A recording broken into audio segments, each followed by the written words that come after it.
Sir வணக்கம். வணக்கம் ஜீவா, வணக்கம். கிட்டத்தட்ட நாம பார்க்குற 2வது சட்டமன்ற தேர்தல், அதாவது நம்ம 2 பேரும் பார்க்குற, நீங்க பார்க்குற தேர்தல் அதிகம். நம்ம விவாத களத்துல சொல்றேன்.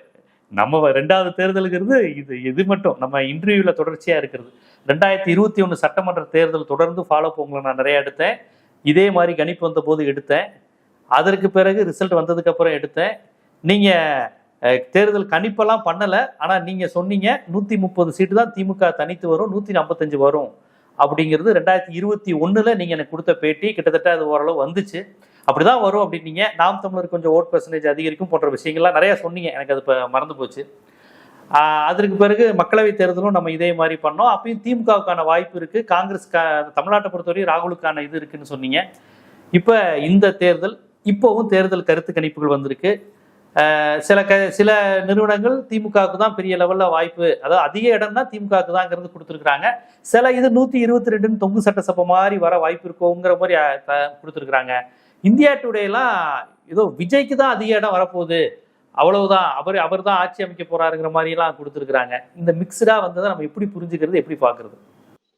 முதல்ல சொல்றேன், 2021 நான் சொன்னது ஓரளவு பலிச்சது இல்லை, பெருமளவு பலிச்சது. நான் சொன்னது வந்து 2021 சொல்ல போனா நான் ஒருத்தன் தான் இவங்க 150க்குள்ள ஏறக்குறைய வரும். 150 155 அது கூட்டணி, திமுக கூட்டணிக்கு 155 கிடைக்கும்.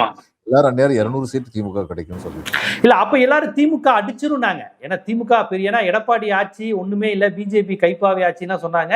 நீங்க அப்படி சொன்ன போது நானே வந்து அப்படியா சொல்றீங்கிற மாதிரிலாம் உங்கள்ட்ட நான் கேட்டேன். என்ன சார் எல்லாரும் இப்படி சொல்றாங்க, நீங்க என்ன 130க்கு மேல தரமாட்டேங்கிறீங்கன்னா நான் சொன்னேன் உங்கள்கிட்ட. இப்போ என்ன நான் வந்து ஜோசியம் சொல்றது இல்ல, அசஸ் பண்றேன். On the base of assessment அந்நேரம் அசஸ் பண்றது ரொம்ப எளிதான காரியம் இருந்தது. இப்ப 2 ஃபேக்டர் வந்து இங்க இருக்கு. இன்னும் சொல்ல போனா 3 ஃபேக்டர் இருக்கு. இன்டிட்டர்மினேட் ஃபேக்டர் வந்து விஜய், அந்த எந்த அளவுக்கு இம்பாக்ட் எந்த ஏரியால கொடுக்க போறாரு அப்படிங்கிறது வந்து ப்ராப்பரா வந்து அசஸ் பண்றதுக்கான, அக்யூரேட்டா அசஸ் பண்றதுக்கான வாய்ப்பு இல்லை. 2வது வந்து எஸ்ஐஆர் வந்து பெங்கால் அதிகமா பேசுறாங்க, இங்க அதிகமா பேச மாட்டேங்கிறாங்க. அந்த எஸ்ஐஆர் உடைய பேட் இம்பாக்டை இவங்க கம்ப்ளீட்டா நியூட்ரலைஸ் பண்ணிட்டாங்களா திமுக அதிமுகவும் எனக்கு தெரியாது. நியூட்ரலைஸ் பண்ணிட்டதா கிளைக்கழகங்கள்ல இருந்து தலைமை கழகத்துக்கு திமுக பொறுத்த மட்டும் செய்தி போயிருக்கு. அதை தலைமை கழகம் நம்புது. ஆனா சில பேர் சொல்றாங்க கிளைக்கழகங்கள்ல சோம்பேறிகளும் இருந்தாங்க, சரியா செய்யல அப்படின்னு சொல்றவங்களும் இருக்காங்க.